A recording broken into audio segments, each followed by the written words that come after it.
விஸ்வவித்யாலயத்தின் சார்பில் பூப்பொழி விழாவிற்கு வருகை புரிந்த அத்தனை பக்தர்களையும் வாழ்த்தி நன்றி கூறுகின்றோம். அன்பார்ந்த ஆன்மீக சகோதர சகோதரிகளே, கம்சபுரியில் கிருஷ்ணன் பிறப்பார் என்பது தத்துவம். இன்றைய உலகம் கம்சபுரியாக உள்ளபடியால் இதே பாரத பூமியில் மீண்டும் கிருஷ்ணன் அவதரிக்க உள்ளார். டெல்லி யமுனை நதிக்கரையில் இந்த மீண்டும் கிருஷ்ணன் பிறப்பார். நாம் இதிகாசங்களில் புராணங்களில் என்ன படித்துள்ளோம் என்றால், ஊழி பெருவெள்ளம் வரும் பொழுது ஆல இலையில் கிருஷ்ணன் மிதந்து வருவதாக காட்டியுள்ளார்கள்.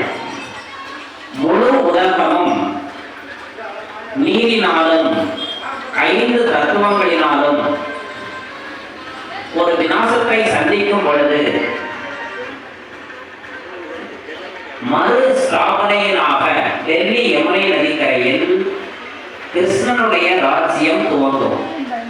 கம்சபுரி முடிவுக்கு வரும், கிருஷ்ணபுரி ஸ்தாபனையாகிவிடும். இந்த சத்தியமான கீதையை, கீதா ஞானத்தை பரமாத்மா சிவன் வந்து இந்த உலக மக்களுக்கு ஞான உபதேசம் செய்கின்றார்கள்.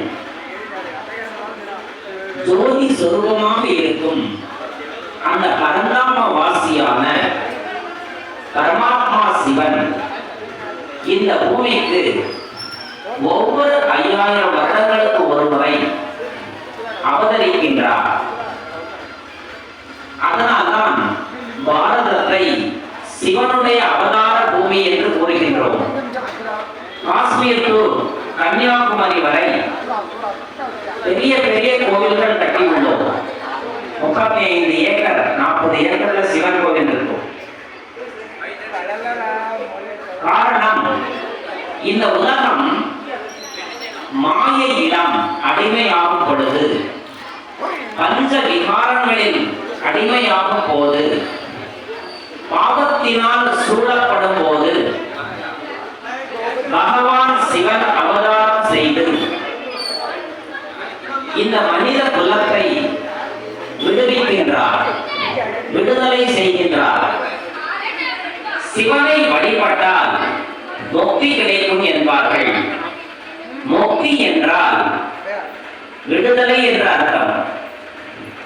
முக்தி 2 வகை, சரீர முக்தி, ஜீவன் முக்தி. ஆத்மா சரீரத்தில் இருந்து பிரிந்தால் சரீர முக்தி. ஜீவன் முக்தி என்பது உயிர் வாழ்ந்து கொண்டிருக்கும் பொழுதே ஜீவன் சுகமாக வாழ்வதற்கு பெயர் ஜீவன் முக்தி. இன்றைய உலகம் ஜீவன் பந்தனத்தில் உள்ளது. ஜீவன் பந்தனத்தில் இருப்பதிலிருந்து கர்ம பந்தன முக்து பவ என்ற வரத்தை கடவுள் தந்து கொண்டிருக்கின்றார். கர்ம பந்தன கர்ம பந்தனத்திலிருந்து முக்தி அடைய வேண்டும், பாவத்திலிருந்து விடுதலை அடைய வேண்டும். அதனால்தான் இறைவனுக்கு பதீத பாவனர் என்ற பெயர் சூட்டப்பட்டுள்ளது. பதி என்றால் பாவம் என்ற அர்த்தம், பாவனம் என்றால் தூய்மை என்ற அர்த்தம். பாவ ஆத்மாக்களை தூய்மை ஆக்குகின்ற ஒரு செயலை இறைவன் செய்வதால் தான் பாப நாசர் என்று அவருக்கு ஒரு பட்டம் சூட்டி நாம் அருகாமையில் பொதிகை மலையில் பாபநாச சுவாமி என்று வைத்துள்ளோம். ஆக முழு உலகத்தின் பாவத்தை நீக்குவதற்காக, இந்த உலகத்தை தூய்மை ஆக்குவதற்காக, கிருஷ்ணருடைய ராஜ்யத்தை ஸ்தாபனை செய்வதற்காக பரமாத்மா சிவன் இந்த பூமியில் அவதரித்துள்ளார். சிவனுடைய அவதார பூமி. இறைவன் மனித குலத்திற்கு தன்னிடம் உள்ள ஞானத்தை வழங்குகின்றார்.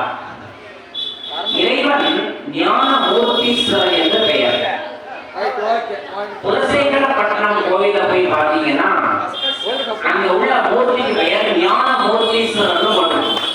அப்ப இறைவனிடம் ஞானம் உள்ளது. ஞானம் என்றால் 3 காலம் பற்றிய உண்மைகள். அறிவு வேற, ஞானம் வேற. அறிவு என்பது எண்ணறிவு, எழுத்தறிவு, படிப்பறிவு, பட்டறிவுன்னு சொல்லுவாங்க.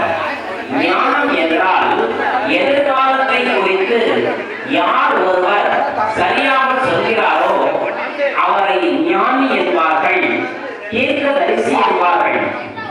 இறைவன் ஒருவரால் தான் இந்த உலகத்தின் எதிர்காலத்தை குறித்தும் 3 காலத்தை குறித்தும் தெளிவாக சொல்ல முடியும்.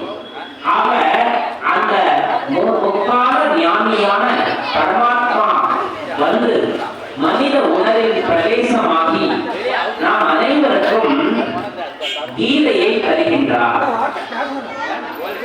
கீதை யுத்த களத்தில் வழங்கப்பட்டது. இன்று முழு உலகமே யுத்த களமாகத்தான் இருக்கின்றது. ஒவ்வொரு மனித மனங்களுமே குருச்சேத்திர யுத்தமாகத்தான் இருக்கின்றது. சாந்தமான, சந்தோஷமான, ஆரோக்கியமான மனது தேடி பிடித்தாலும் கிடைக்காதபடி அரிதாக உள்ளது.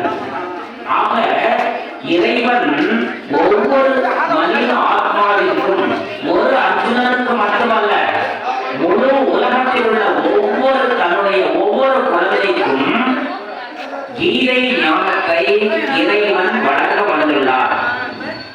கீதையின் சுருக்கம் என்னவென்றால், எது நடந்ததோ அது நன்றாக நடந்தது, எது நடந்து கொண்டிருக்கிறதோ அது நன்றாக நடந்து கொண்டிருக்கிறது, எது நடக்க உள்ளதோ அது நன்றாக நடக்கும்.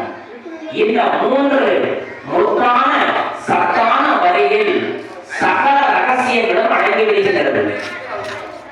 நடந்தது அனைத்தும் நல்லது, நடந்து கொண்டிருப்பது நன்று, நடக்க போவது நன்று.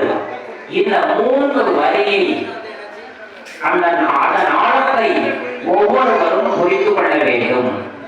இதை புரிந்து கொண்டால் மனம் சாந்தி சமாதானமாகும். சாந்தமுடையோர் பேர் பெற்றோர். ஆக நாம் ஒவ்வொருவரும் சாந்தி பெற வேண்டும். பெருமாள் கோயில ஒரு பாடல வரும், சாந்தமும் லேது சௌக்கியமும் லேதுன்னு சொல்லுவாங்க. சாந்தமில்லையே சௌக்கியமில்லை. ஆக மனிதனுக்கு சாந்தி வேண்டும், ஆத்மாவிற்கு சாந்தி வேண்டும், மனதிற்கு சாந்தி வேண்டும். அந்த சாந்தியை வழங்கக்கூடிய அற்புதமான ஞானம்தான் கீதை. கலங்கி நின்ற அர்ஜுனனுக்கு மனதை இடமாக்குவதற்காக போதிக்கப்பட்டது கீதை. இன்றைய ஒவ்வொரு மனிதனுக்குள்ளும் இனம் புரியாத கலக்கம், பல்வேறு கேள்விகள் உள்ளது. நீங்கள் கீதையை படித்து பாருங்கள். அர்ஜுனன் ஏராளமான கேள்விகள் கிருஷ்ணரிடம் கேட்பார். அத்தனை கேள்விகளுக்கும் அருமையாக கிருஷ்ணர் பதிலளித்து அவரை சாந்தியாக்கி தைரியத்தை கொடுத்து மன திடத்தை கொடுத்து தர்மத்தை நிலைநாட்டுகின்றார். கீதையினுடைய 2வது ஸ்லோகம், எப்போதெல்லாம் அதர்மம் உச்சநிலை அடைகின்றதோ அப்போதெல்லாம் அதர்மத்தை நீக்கி சத்திய தர்மத்தை ஸ்தாபிப்பதற்காக நான் வருகிறேன் என்று எழுதப்பட்டுள்ளது. யதா யதா தர்மஸ்ய கிளானிர் பரிவாரத் சம்பவாமி யுகே யுகே என்றும், பரித்ராணாய சாதுனாம் விநாசாய துஷ்கிருதாம் தர்ம ஸ்தாபனார்த்தாய சம்பவாமி யுகே யுகே என்று எழுதப்பட்டுள்ளது. எப்பொழுதெல்லாம் அதர்மம் உச்சநிலை அடைகின்றதோ அப்பொழுதெல்லாம் நான் இந்த பூமியில் அவதரிக்கிறேன் என்று கூறுகின்றார்.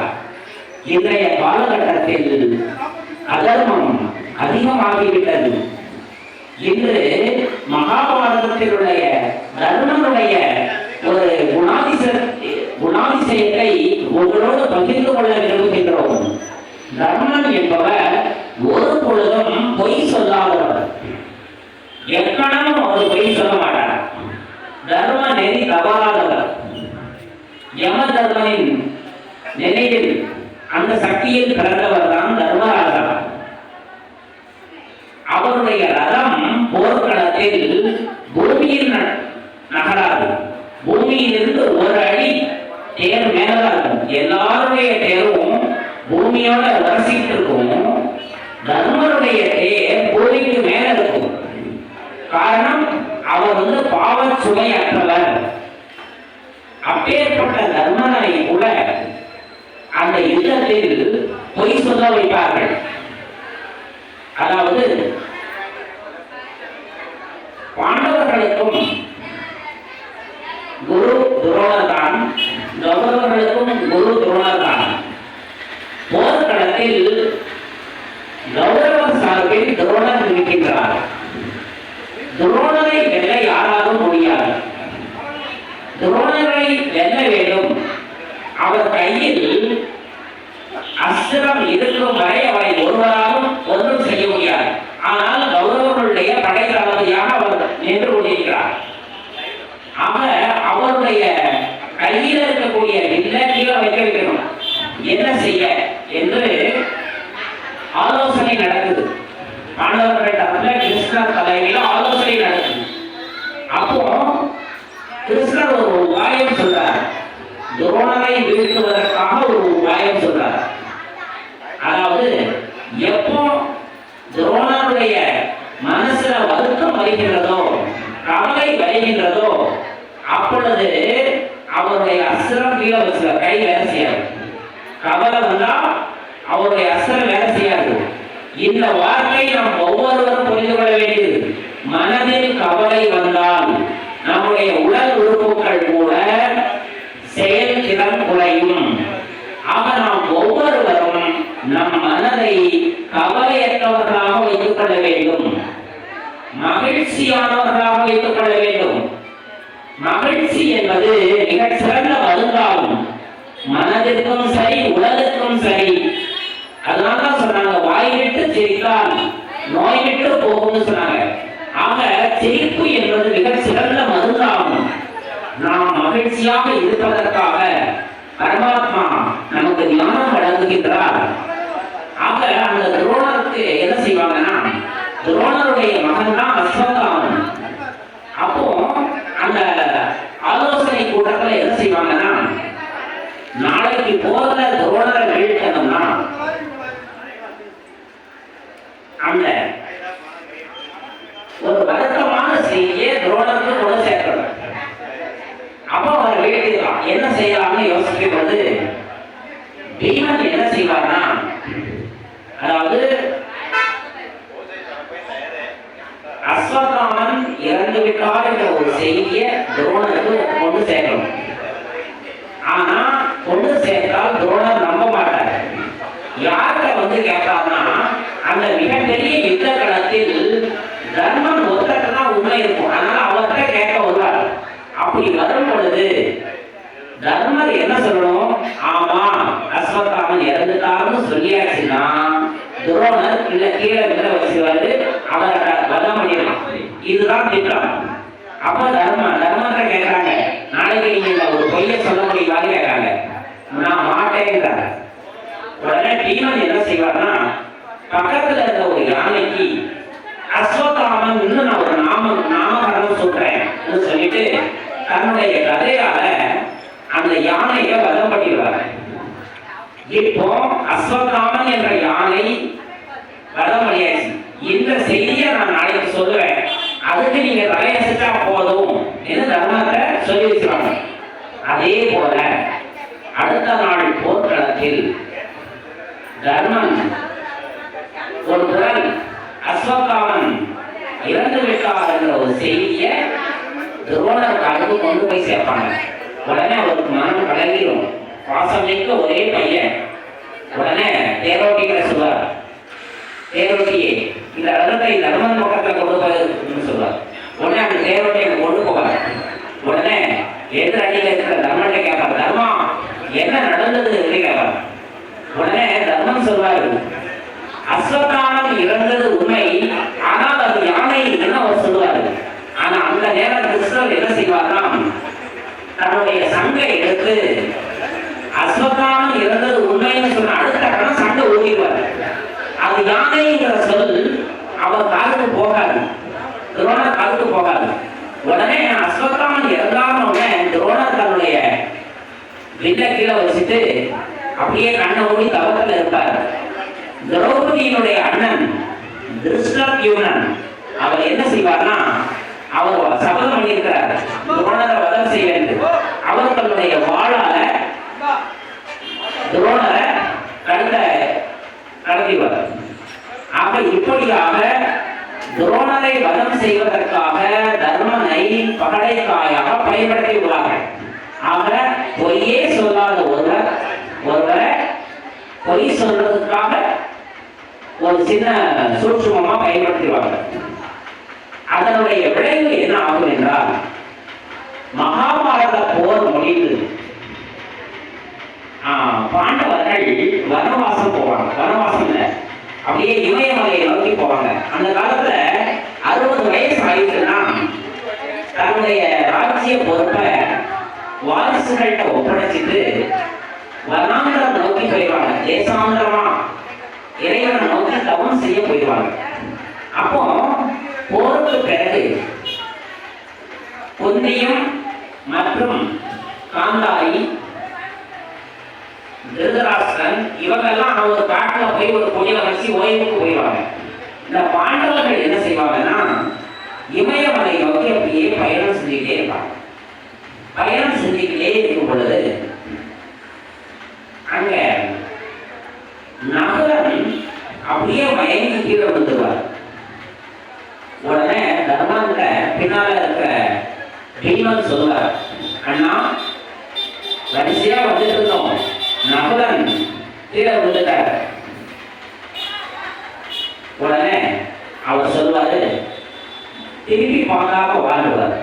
நகுலன் ஏன் விழுந்தார்னா இந்த உலகத்திலேயே நான் தான் அழகன்ங்கிற ஒரு எண்ணம் அவர் உண்டு. அந்த எண்ணத்தினால் அவர் வீழ்ந்து விட்டுருக்கிறார். அவர் கொஞ்சம் தூரம் போயிட்டே இருப்பாங்க. சகதேவன் கீழே விழுந்துவார். தெய்வம் சொல்வார், அண்ணா சகதேவன் கீழே விழுந்தார். உடனே தர்மம் சொல்வார், கவலைப்படாத. சகதேவன் ஏன் விழுந்தார்னா சாஸ்திரங்கள்ல இந்த உலகத்துல தன்னை மிஞ்சின ஆள் கிடையாதுங்கிற எண்ணம் அவருக்கு இருக்கு. அந்த எண்ணத்தினால் அவர் வீழ்ந்து கொண்டார், வெற்றிடுவார். அப்படியே கொஞ்சம் தூரம் போவார். அப்புறம் அர்ஜுனன் அவர் விழுந்த உடனே தர்மர்கிட்ட பீமன் சொல்வார், அண்ணா அர்ஜுனன் விழுந்தார், வெற்றிடுவார். அவருக்கு இந்த உலகத்திலேயே வில்லுக்கு விஜயங்கிற பெயர் இருக்கிறதால தன்னை வில்வித்தையில் விற்போரில் தன்னை வெல்ல இந்த உலகத்தில் யாரும் இல்லை என்ற எண்ணம் இருப்பதனால அவர் வீழ்ந்தார். அப்புறம் பீமன் கீழே மயங்கி விடும் போது, அண்ணா நானும் விழப்போறனே, நீ ஏன் விழுறன்னா இந்த உலகத்திலேயே பலசாலி நான்கிற எண்ணம் உனக்கு, அதனால் நீ கீழே விட போறேன். ஆக தன் கூடவே வாழ்ந்து வந்த சகோதரர்கள் அத்தனை பேருக்கு கீழே விழுந்து ஆயிடுவாங்க. ஆனா தர்மன் மாத்திரம் அப்படியே அந்த மலையை நோக்கி போறார். அவர் கூட இவங்க கூட ஒரு நாய் வந்து கேரும்.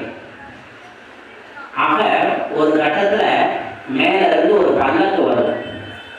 அதாவது சொர்க்கத்தை கூட்டு போறதுக்கான அந்த சொர்க்க ரத யாத்திரை, அந்த அதுக்கான பல்லக்கு வரும். அதுல இருக்கிற அந்த வீரர்கள் இவர்கிட்ட சொல்லுவாங்க, தர்மா வாங்க இந்த பல்லக்குல ஏறுங்க, நீங்க வந்து சொர்க்கம் போறதுக்கு தகுதி படைச்சவங்க, அந்த ரதத்துல ஏறுங்க. தர்மன் ஏறதுக்கு முன்னால இவர் அந்த நாய் உள்ள போய் உட்கார்ந்துடும். உடனே அந்த வீரர்கள் அந்த நாயை வந்து கீழே இறங்குவாங்க, விரட்டுவாங்க. தர்மன் சொல்வாரு, இல்லை இல்லை, அந்த நாயை சொர்க்கத்துக்கு வரணும். உலகத்துல அம்மிமார்கள் கூட பயணிக்க முடியல. ஆனால் இந்த நாய் என் கூட வந்துக்கல, அப்ப சொர்க்கத்துக்கு அந்த நாயும் வரதா தான் நான் வரேன், இல்லாட்டி நான் இந்த ரதத்துல ஏற மாட்டேன். இந்த கதையிலிருந்து நாம் என்ன தெரிந்து கொள்ள வேண்டும் என்றால், எந்த நிலையிலும் தர்மத்தை தவறாத ஒருவர் தர்மர், பாண்டவர்கள் தர்மர். ஆனால் அவர் பெயருக்கு சொல்ல கேட்ட மனிதர், தர்மத்துல பிறவாதவர். உடனே அவருடைய நிலையை பார்த்த உடனே அந்த நாய் அப்படியே தன்னுடைய வேஷம் மாறி யம தர்மனா மாறும். நான் உன்னை சோதிக்கதான் வந்தேன், நீ என்ன சொல்ற, சொர்க்கத்துக்கு போனா உடனே சரியாக கேட்கறதுக்காக வந்தேன். நீ எல்லா காலகட்டத்திலும் நேர்மையாக வாழ தர்மன் என்ற உண்மையை நான் உலகத்துக்கு தெரியப்படுத்துறதுக்காக வந்தேன்னு சொல்லிட்டு உடனே தர்மனை கூப்பிட்டு மேலோகத்துக்கு போயிடுவான். அங்க போன பிறகு அங்க போன உடனே துரியோதனன் அப்படியே ஒரு நல்ல ஆசனத்துல தர்மன் உட்கார்ந்து சிரிச்ச முகமா இருப்பார். அதாவது அந்த காலத்துல வீர மரணம், போரில் வீர மரணம் அடைந்தவர்களுக்கு சொர்க்கம் கிடைக்கும்னு வரலாறு. உடனே இவர் என்ன செய்வார், சொர்க்கத்துல துரியோதனன் இருப்பாரு, அப்படியே ஒவ்வொருத்தரா பார்ப்பார். பார்த்துட்டு சொர்க்கத்தோட இன்னொரு பகுதி நரகம் இருக்கும். அப்போ அந்த அழைச்சிட்டு வந்தவங்க இவங்க எல்லாரும் எல்லா இடத்தையும் காட்டணும் இல்லையா, அதனால அப்படியே அந்த நரகத்தின் பக்கம் போகும்போது அங்க பாண்டவர்கள் உட்கார்ந்துருப்பாங்க. ஒவ்வொருத்தரா இருட்டா இருக்கும், கெட்ட வாழை அடிச்சுட்டு இருக்கும். அந்த நரகத்துல சரி இந்த மோசமான பகுதியில போக வேண்டாம் ஒரு தர்மம் திரும்புவார். திரும்பும் போது அண்ணா போகாதீங்கன்னு ஒரு குரல் வரும். அது யாருடைய குரல்னா தர்மனுடைய தம்பிமார்கள் பீமன், அர்ஜுனன், நகுலன், சகாதேவனுடைய குரல். உடனே அவர் தர்மன் என்ன செய்வார்னா அந்த இடத்திலேயே ஸ்டன்னாகி நின்றுவார். அந்த கூட வந்த வீரர்கிட்ட சொல்வார், நான் இந்த நரகத்தை விட்டு நகர மாட்டேன், சொர்க்கத்துக்கு வரமாட்டேன், என்னுடைய தம்பிமார்கள் இங்க இருக்கிறதுனால நான் அங்க வரமாட்டேன் பாரு. இல்ல நீங்க சொர்க்கத்துக்கு எரிச்சுடாதவங்க, நான் வரமாட்டேன் பாரு. அப்போ அந்த இடம் சின்ன வெள்ளையா மாறி இருள் வெளிச்சமாயும் அந்த காட்சி மாய காட்சி. அதாவது தர்மன் மூலமாக ஒரு பொய் சொல்லப்பட்டதனால் ஒரு நாள் நரகத்தின் வாசனையை அவர் அனுபவிக்கணுங்கிறது சட்டம். அதனால அந்த மேலுலகத்தில் அந்த நரகத்தினுடைய காட்சி அவருக்கு காட்டப்பட்டது. இந்த கதையிலிருந்து நாம் என்ன தெரிந்து கொள்ள வேண்டும் என்றால், பொய் சொல்பவர்களுக்கு நரகம், நரகத்தின் துன்பம். இந்த இடத்தில் ஒரு விஷயம் நாம் கவனிக்க வேண்டும். சிவபரமாத்மா கூறுகிறார், சொர்க்கமும் நரகமும் நம் வசமே என்று ஒரு கவிஞர் எழுதினார். இதே பூமி 5000 வருட காலத்தினுடைய கால வரலாற்றை கடவுள் நமக்கு சொல்லும் பொழுது 2500 வருடம் இந்த பூமி சொர்க்கமாக இருக்கும், 2500 வருடம் நரகமாக இருக்கும். மொத்தம் 4 யுகங்கள், சத்தியுகம், திரேதாயுகம், துவாபர யுகம், கலியுகம். ஒவ்வொரு யுகமும் 1250 ஆண்டுகள் கொண்ட 4 யுகங்களை பற்றி இறைவன் நமக்கு வழங்குகின்றார். 5000 வருடம் கொண்ட ஒரு கல்பத்தை பற்றிய அறிவை இறைவன் நமக்கு வழங்குகின்றார். ஒரு 5000 வருடம் கொண்ட ஒரு கால கடிகாரம் மனக்கல்ல கொண்டுவாங்க. 12 மணி நேரம் கொண்ட ஒரு கால கடிகாரத்தை நம்ம வீட்டில் வாடிக்கிறோம். ஒரு 12 மணி நேரம் பகல், ஒரு 12 மணி நேரம் இரவு. அதே போல உங்க மனக்கண்ணுனால 5000 வருஷம் காலம் கொண்ட ஒரு கால கடிகாரத்தை இறைவன் காட்சிப்படுத்துறார். 5000 வருடத்துல 2500 வருடம் இந்த பூமி சொர்க்கமாக இருக்கும், 2500 வருடம் நரகமாக இருக்கும்.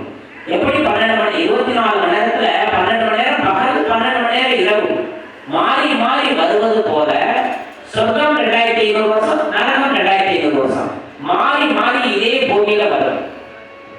இப்ப இறைவன் நமக்கு சொல்கிறார், சொர்க்கம் எப்படி இருக்கும், நரகம் எப்படி இருக்கும். சொர்க்கம்னா ஆரோக்கியம், செல்வம், மகிழ்ச்சி, இந்த மூன்றுமே 100% எல்லோரிடமும் இருந்தால் அது சொர்க்கம்.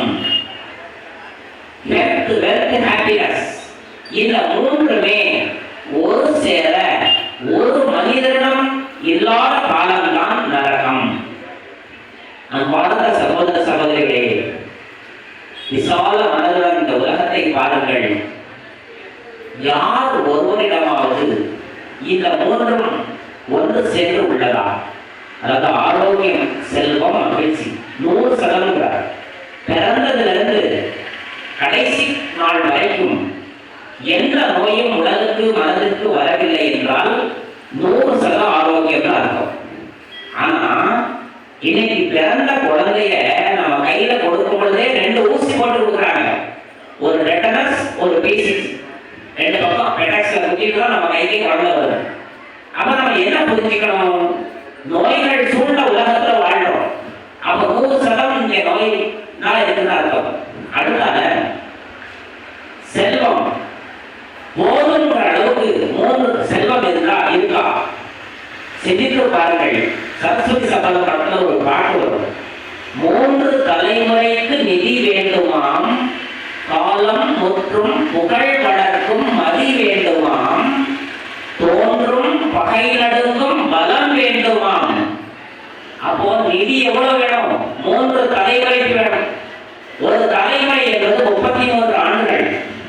அப்ப 99 ஆண்டுகள் நம்மகிட்ட எல்லா தேவைக்கும் பணம் இருந்ததுன்னா 3 தலைமுறைக்கு அர்த்தம். அப்படி நம்மகிட்ட இருக்கலாம்.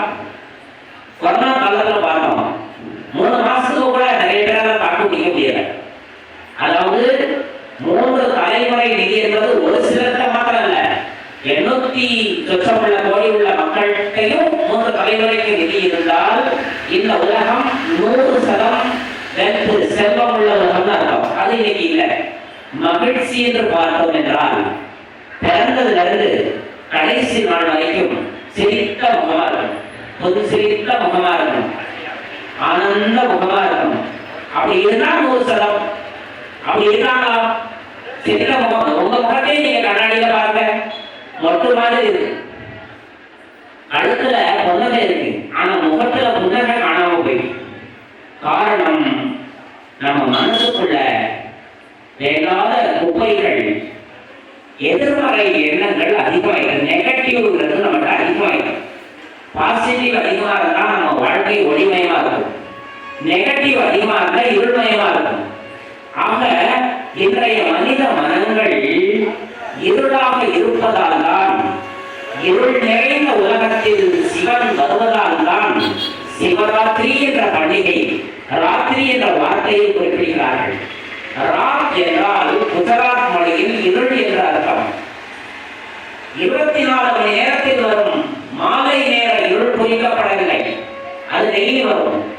எப்பொழுது ஆன்மா தனது ஒளியால் மங்குகின்றதோ, தன்னுடைய பாவத்தால் சூழப்படுகின்றதோ, எதிர்மறை எண்ணங்களால் நிரப்பப்படுகின்றதோ, அந்த இருளில் இறைவன் வருகின்றார். அந்த சிவபரமாத்மா வந்து ஒவ்வொருத்தருக்கும் ஆத்ம தீபத்தை ஏற்றுகின்றார். நீங்கள் அனைவரும் இந்த உலகத்தில் ஜீவ ஆத்மாக்கள். நீங்கள் அனைவரும் இந்த உடல் மட்டும் அல்ல, இந்த உடலில் அந்த தத்துவத்தினான இந்த உடலில் என்தான் உடம்புக்கு சிரசுதான் பிரதானம் என்பார்கள். அந்த தலைப்பகுதியில் 2 புருவங்களுக்கு மத்தியில் திருவொட்டி என்று சொல்லக்கூடிய இடத்தில் ஒரு ஒளி இருக்கின்றது. ஒவ்வொருவருக்கும் அந்த திருவொட்டியில ஒரு ஒளி, ஒரு சின்ன கசப்சால ஒரு ஒளி, அதுதான் ஆத்மா. அந்த ஆத்மா என்ற ஒளி ஒரு ஒளி புள்ளி நமது நெற்றியில் இருந்து இந்த உலகை இயக்கிக் கொண்டிருக்கிறது. அன்பார்ந்த சகோதர சகோதரிகளே, இந்த உலகில் வாசனையான ஒரு பொருள் எது என்றால் சென்றோ கத்தியோ கிடையாது, ஆத்மா தான் வாசனையான பொருள். ஆத்மா உடலை விட்டு போச்சுன்னா இந்த உடல் என்ன ஆகும் தெரியுமா? 24 மணி நேரம் கழிச்சு இந்த உடல் பக்கத்தை யாரும் நிற்க முடியாது.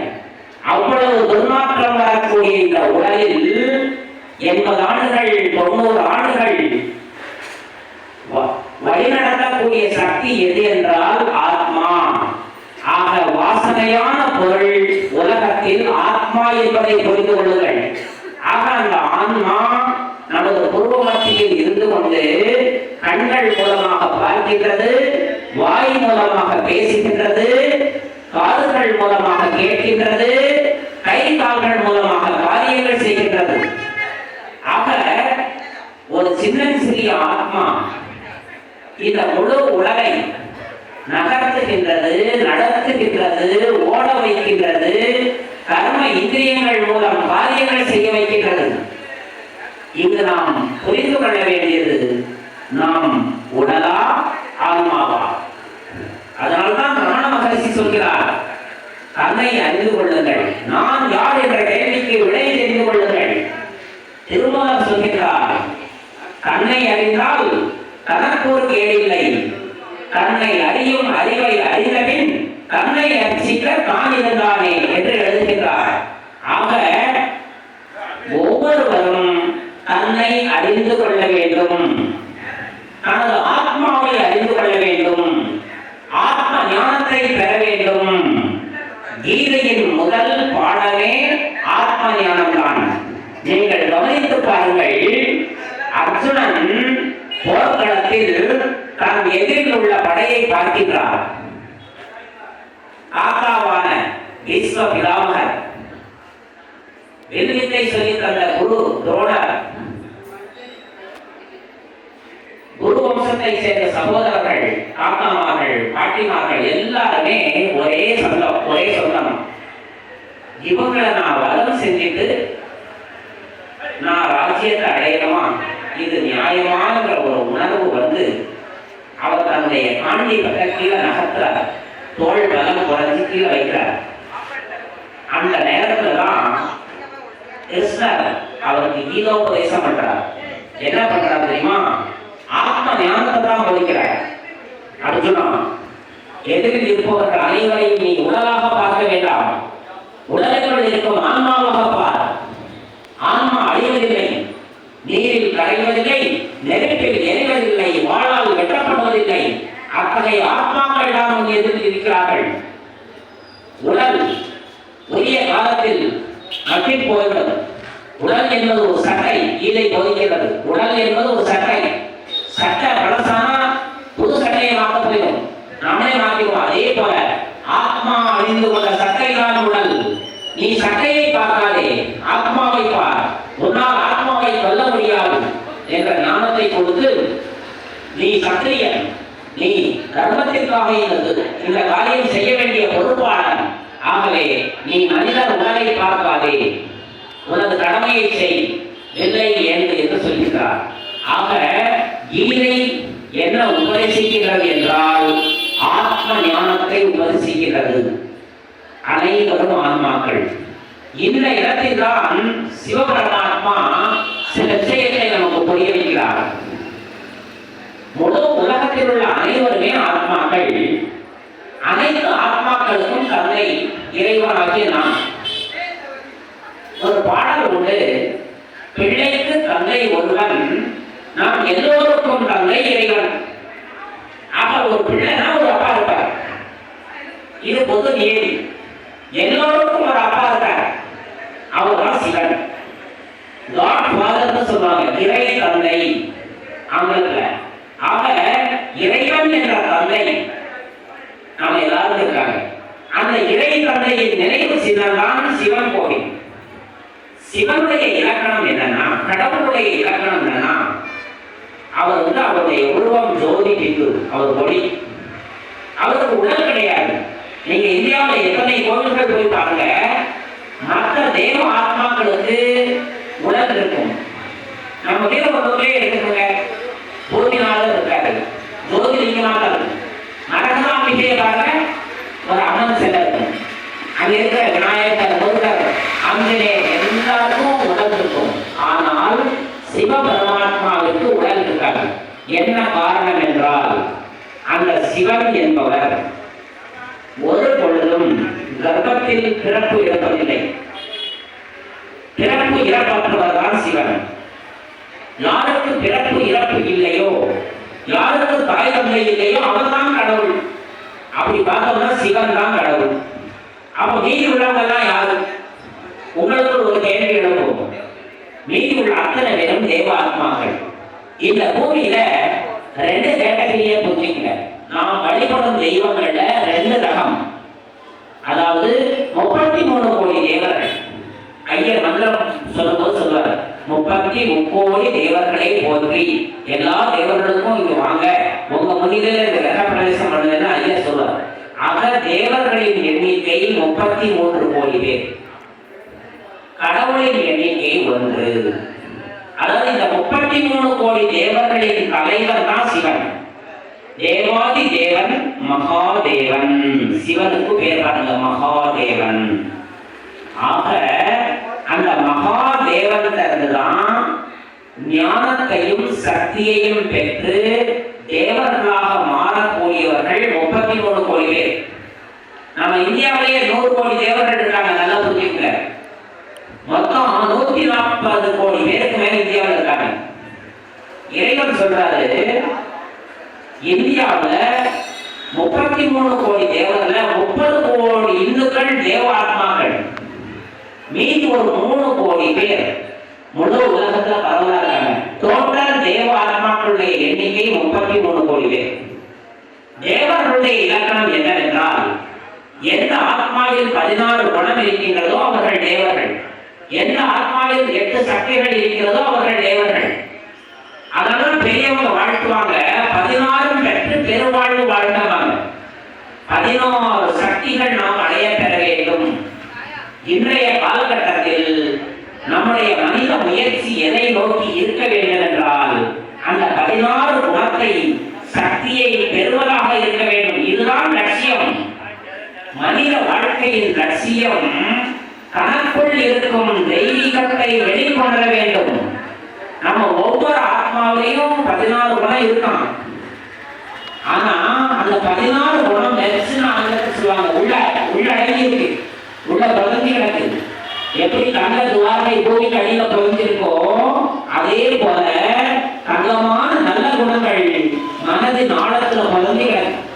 வெளிய குப்பை 5 கெட்ட குணங்கள் முன்னால இருக்கு. இன்றைய காலகட்டத்துல ஒவ்வொரு மனிதனிடமும் காமம், கோபம், பேராசை, பற்று, அகங்காரம், இந்த 5 தீய குணங்கள், அசுர குணங்கள் மனிதன் முன்னால வருது. மனிதனை பாவம் செய்ய வைக்கக்கூடிய, அதர்மம் செய்ய வைக்கக்கூடிய 5 குணங்கள் முன்னாலேயும் நல்ல 16 குணங்கள் ஆத்மாவுக்குள்ள வரைஞ்சு கிடக்கு. சுவாமி விவேகானந்தர் சொல்றார், கல்வியின் லட்சியம் தனக்குள் இருக்கும் தெய்வீகத்தை வெளிக்கொணர வேண்டும் என்றார். ஆக நாம் ஒவ்வொருவருடைய கடமை என்னவென்றால், நமக்குள் இருக்கக்கூடிய அந்த தெய்வீக சக்தியையும் குணத்தையும் நாம் வெளிப்படுத்தினோம் என்றால் இந்த பூமி கிருஷ்ணபுரியாக மாறும். விரைவில் இந்த பூமியில் ஒரு மிகப்பெரிய மாற்றம் வரும்.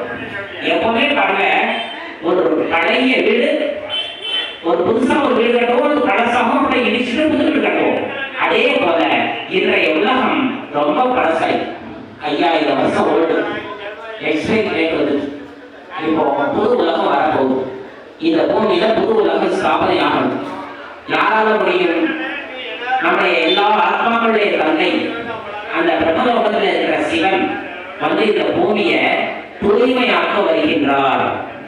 முதல்ல மனித மனங்களை தூய்மையாக்குறார். உங்ககிட்ட இருக்கிற 5 விகாரங்கள் குப்பையை எரிச்சிருக்கிறார். சிவனுக்கு ஒரு பட்டம் உண்டு, 5 அடித்தான் என்று சொல்றாங்க. 5 கெட்டவன சிவனே கிடையாது, அடிச்ச நெல்லும் மழைக்காது. அதே போல சிவன் ஒருபோதும் 5 கெட்ட குணம் வராது.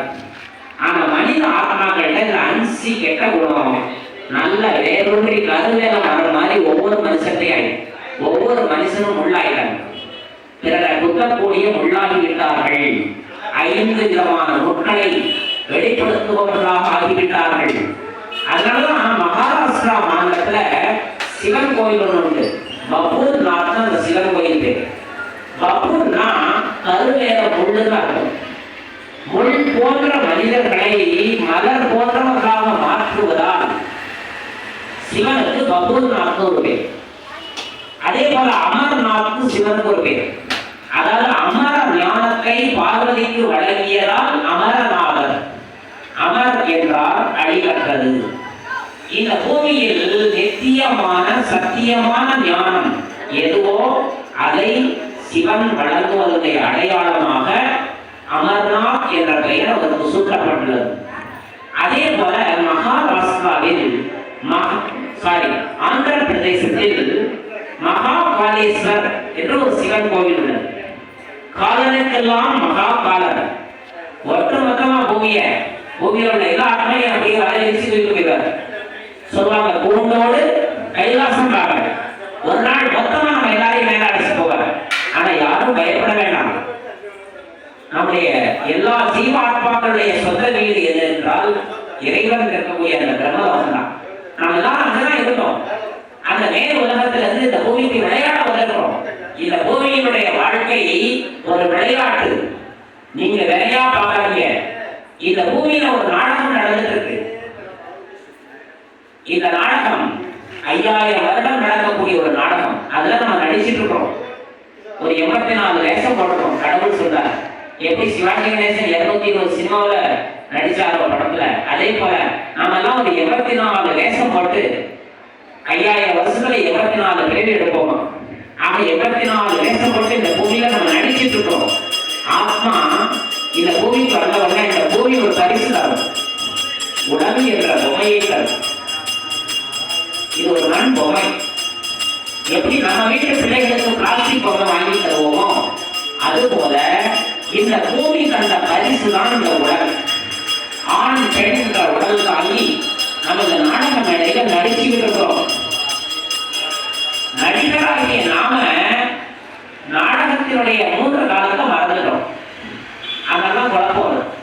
அப்ப சிவன் சொல்றார், நீங்க எல்லாம் நடிகர்கள், பேசாம நடிச்சுட்டு இருக்கீங்க. இப்படி நீங்க பாருங்க, வேஷம் கலந்தா உங்க ஆத்மா பரந்தாம வந்துடும். நீங்க இந்த உடலுங்கிற பந்தத்துல மாட்டிக்கிட்டு உடலுங்கிற கூண்டுக்குள்ள மாட்டிக்கிட்டீங்க. உடல் உணர்வு அதிகமாயிட்டு ஆத்ம உணர்வு மறந்து போயிட்டு உங்க எல்லாருக்கும் ஆத்ம ஞானத்தை தருவதற்காக நான் வந்திருக்கிறேன் என்கிறார். இந்த உலகில் மிக உயர்ந்த ஞானம் எதுவென்றால் ஆத்ம ஞானம். இந்த திரௌபதி அம்மன் கோயில கூட போட்டிருக்கோங்க. அந்த கல்வெட்டுல பாருங்க, ஆத்ம ஞானி KLM ஜானகிராமன் போட்டிருக்கும். ஆக அந்த ஆத்ம ஞானத்தை உணர்ந்த ஒருவர் அந்த கோயில் கட்ட உதவி செய்தார். அப்ப அந்த மகான் என்ன நினைச்சிருக்காரு, இந்த திரௌபதி அம்மன் கோயில் மூலமாக எல்லோரும் ஆத்ம ஞானத்தை பெற வேண்டும் என்று நினைத்திருக்கிறார். அவருடைய சங்கல்பம் தான் இன்று என்னை இங்கே பேச வைத்துக் கொண்டிருக்கிறது. ஆக அன்பார்ந்த சகோதர சகோதரிகளே, நீங்கள் ஒவ்வொருவரும் ஆத்ம ஞானி ஆக வேண்டும். உங்கள் ஆத்மாவை புரிந்து கொள்ள வேண்டும். நீங்கள் அனைவரும் அமரத்தன்மை கொண்டவர்கள், அழியாதவர்கள், சாஸ்வதமானவர்கள், சத்தியமானவர்கள், நித்தியமானவர்கள். நித்தியம் என்றால் ஆத்மா பெருசாகாது சிறுசாகாது. உடல் பெருசாகும். 3 கிலோல பிறகு குழந்தை 70-80 கிலோவா மாறிடுது. ஆனா ஆத்மா என்றும் பெருசாகாது சிறுசாகாது. அதுதான் நித்தியம். ஆத்மா நித்தியமானது. ஆத்மா சத்தியமானது. அது அழியாது. சாஸ்வரம் என்னைக்கு இருக்கும். ஒரு நாள் பரந்தாமத்தில் இருக்கும், ஒரு நாள் பூமியில இருக்கும். இந்த நாடகத்துல நடிச்சிட்டு இருக்கும். ஆக இறைவன் என்ன சொல்கிறார் என்றால், ஒவ்வொரு 5000 வருடங்களுக்கு ஒருவரை நான் வருகை புரிந்து எல்லா ஆத்மாக்களுக்கும் ஆத்ம ஞானத்தை கொடுத்து அனைவரையும் பரந்தாமத்திற்கு அழைத்து செல்வேன். அதுதான் மகாபாரத கதையில வரும். இந்த யுத்தம் ஏன்? இந்த பூமியின் பாரத்தை குறைத்தாக வேண்டும். சூட்சும ரகசியம் ஒரு கேள்வி வரலாம். இந்த யுத்தம் நடந்தே ஆக வேண்டுமா? ஆம். அதனுடைய ரகசியம் இந்த பூமியின் பாரம் குறைந்தே ஆக வேண்டும். அந்த மகாபாரதத்துல ஒரு அஸ்திரத்தை ஏவாங்க, பிரம்மாஸ்திரம்னு சொல்லுவாங்க. அந்த பிரம்மாஸ்திரம் எல்லாத்தையும் அழிச்சிடும். அப்ப கிருஷ்ணர் என்ன செய்வார்னா, உத்தரையினுடைய கர்ப்பத்தில் இருக்கிற அந்த ஒரு குழந்தையை மாத்திரம் பாதுகாப்பார். அந்த குழந்தை தான் அப்புறம் அடுத்த சந்ததிக்கு வித்தாக மாறும். அதே போல ஒரு பிரம்மாஸ்திரம் என்ற ஞானத்தை சிவன் பிரம்மா மூலமாக இந்த உலகத்திற்கு ஒரு அஸ்திரத்தை கொடுக்கிறார். ஞான அஸ்திரம் என்று பெயர். இந்தியாவில் பிரம்மபுத்திரான்னு ஒரு நதி உண்டு. இந்தியா தயாரித்த ஏவுகணையின் பெயர் கவிசாக பிரம்மோஸ் ஏவுகணைன்னு சொல்லுவாங்க. இது சிவனுடைய சித்தாந்தம் நல்லா பாருங்க. பிரம்மா மூலமாக இந்த பூமியில் ஞானத்தை படைக்கின்றார். இறைவனுக்கு 3 தன்மை உண்டு. படைத்தல், காத்தல், அழித்தல் சொல்லுவாங்க. ஆக இறைவன் பிரம்மா என்பவர் மூலமாக ஒரு சாதாரண வயோதிகர் நெற்றியில் பிரவேசமாகி அவருடைய ஒரு பெயர் சொல்றார். உன் பெயர் பிரம்மாங்கிறார். நீட் நேம் ஆங்கிலத்தில் சொல்லுவாங்க. பிரம்மா என்ற பெயர் சூட்டி அவர் மூலமாக பிரம்ம ஞானத்தை நம்ம அனைவருக்கும் வழங்கும் அந்த வித்யாலயத்தின் பெயர் தான் பிரம்மா குமாரிகள் ஈஸ்வரிய விஸ்வவித்யாலயம். அதாவது ஈஸ்வரன், விஸ்வம்னா உலகம், முழு உலகத்திற்கும் கல்வி, வித்யாலயம் கல்வி. ஆக ஈஸ்வரன் முழு உலகத்திற்கும் ஒரு கல்வியை தருகிறார் பிரம்மா மூலமாக. ஆக நம் ஒவ்வொருவருடைய மனதில் உள்ள எதிரிகளை அழிக்க வந்த ஆயுதம் தான் பிரம்மாஸ்திரம் என்று புரிந்து கொள்ள வேண்டும். ஆக அந்த சிவன் தரக்கூடிய அந்த பிரம்மாஸ்திரம் மூலமாக அவர் ஞானத்தை படைக்கிறார்.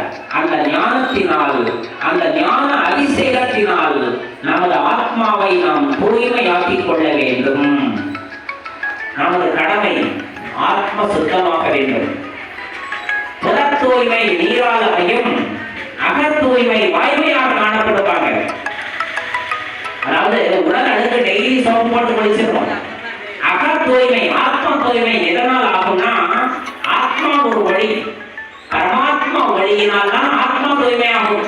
அதனால கற்பூரத்தை ஒத்திக்கிறோம். நல்லா புரிஞ்சுக்குங்க. நம்ம கோவில்ல என்ன செய்யறாங்க?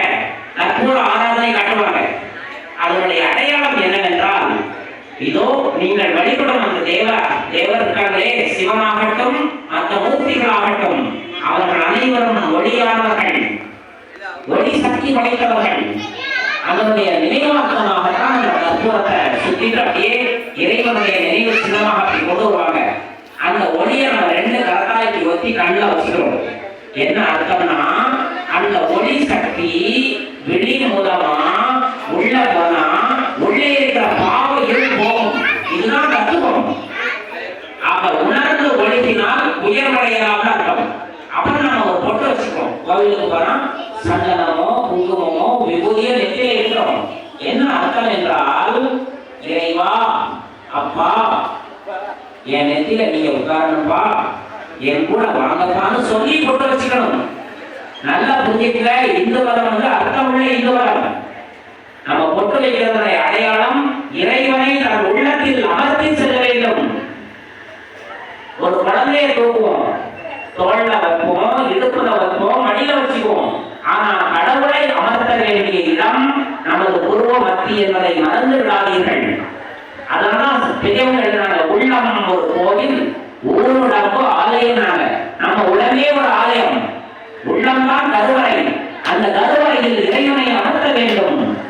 அன்பான சகோதர சகோதரிகளே, ஒரு எளிமையான மார்க்கத்தை உங்களோடு பகிர்ந்து கொள்ள விரும்புகின்றேன். தினந்தோறும் காலையில் எழுந்தவுடன், அதுவும் பிரம்ம முகூர்த்தம்னு சொல்லுவோம். பிரம்மாவுடைய முகூர்த்தம், அந்த ஒரு 3 அரிசி, அந்த நேரம் பிரம்ம முகூர்த்த நேரம். அந்த அரிசி மணிக்குதான் தீபாவளி பண்டிகை கொண்டாடுவாங்க.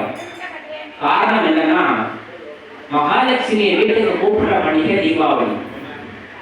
அன்னைக்கு கங்கையே நம்ம வீட்டுக்கு தண்ணியில வரதா ஐதீகம். என்ன கங்கை தெரியுமா? ஞான கங்கை. அது நம்ம ஆத்மாவை சுத்தமாக்கிடலாம். ஆத்மா சுத்தமானவங்க லட்சுமி ராட்சம் வந்துடலாம். லட்சுமி வந்தது நல்லா பாருங்க. ஆத்மா சுத்தமானால் லட்சுமி அங்க ஆதரவாங்க. ஆக கங்கை புனித நதி என்று பெயர். அந்த புனித கங்கை இறைவன் சொல்கிறார், ஞானம் தான் புனித கங்கை. பகீரதன் ஆகாய கங்கையை பூமிக்கு கொண்டு வந்தார் என்று நாம் வரலாற்றில் படிக்கின்றோம். ஆக அந்த பிரம்மலோகத்தில் இருக்கக்கூடிய அந்த ஞானத்தை, ஞான கங்கையை இந்த பூமியில் நாம் பயன்படுத்திக் கொள்ள வேண்டும். கண்ணீரின் கங்கை அல்ல, ஞான கங்கையினால் நாம் ஆத்மா தூய்மையாக வேண்டும். கங்கையின் மைந்தன் ஈஸ்வரனுக்கு கேள்விப்பட்டிருக்கீர்கள். ஆக நாம் ஒவ்வொருவருமே கங்கையினால் தூய்மையாக வேண்டும். ஆத்மா தூய்மையாக வேண்டும். லட்சுமி கடாட்சத்தை நாம் அடைய வேண்டும். ஒவ்வொரு பெண்ணும் லட்சுமியாக மாற வேண்டும். ஒவ்வொரு ஆணும் நாராயணனாக மாற வேண்டும். அதன் அடிப்படையில் தான் ஒரு தெருவை நீங்க எடுத்துக்கங்க. ஒரு 10 பேருக்கு கிருஷ்ணன் பேர் இருக்கும், ஒரு 10 பேருக்கு நாராயணன் பேர் இருக்கும், ஒரு 10 பேருக்கு பெருமாள் பேர் இருக்கும், 10 பேருக்கு கணேசன், 10 பேருக்கு முருகன், 10 பேருக்கு கண்ணன், எல்லா பேரும் சாமி பேராது. என்ன காரணம்? இப்படி சொல்லி சொல்லியாவது அவங்க கிருஷ்ணர் ஆகணும், இப்படி சொல்லி சொல்லியாவது நாராயணன் ஆகணும். இல்ல எதுல மணிகண்டன் இருக்காரு, ஐயப்பன் போல ஆகணும்னு அவங்க அம்மா அப்பா ஆசைப்பட்டு வச்சுட்டாங்க. அப்படியே தான் இருக்காரு. ஆக நாம் ஒவ்வொருவரும் தேவ ஆத்மாக்கள் ஆக வேண்டும். அதை நோக்கித்தான் நாம் பயணித்துக் கொண்டிருக்கின்றோம். மனிதனும் தெய்வமாகலாம் என்ற ஒரு உண்மையை, ஒரு சத்தியத்தை அந்த சத்தியமான இறைவன் வந்து கூறுகின்றார். மனிதன் தெய்வமாக வேண்டும், பெண்கள் லட்சுமியாக, ஆண்கள் நாராயணனாக ஆக வேண்டும். அந்த வாரம் தருணம் வந்துவிட்டது. இப்பொழுது நடந்து கொண்டிருப்பது புருஷோத்தம சங்கமயுகம். அன்பான சகோதர சகோதரிகளே, நாம் நினைத்துக் கொண்டிருக்கின்றோம் இது கலியுகம் என்று.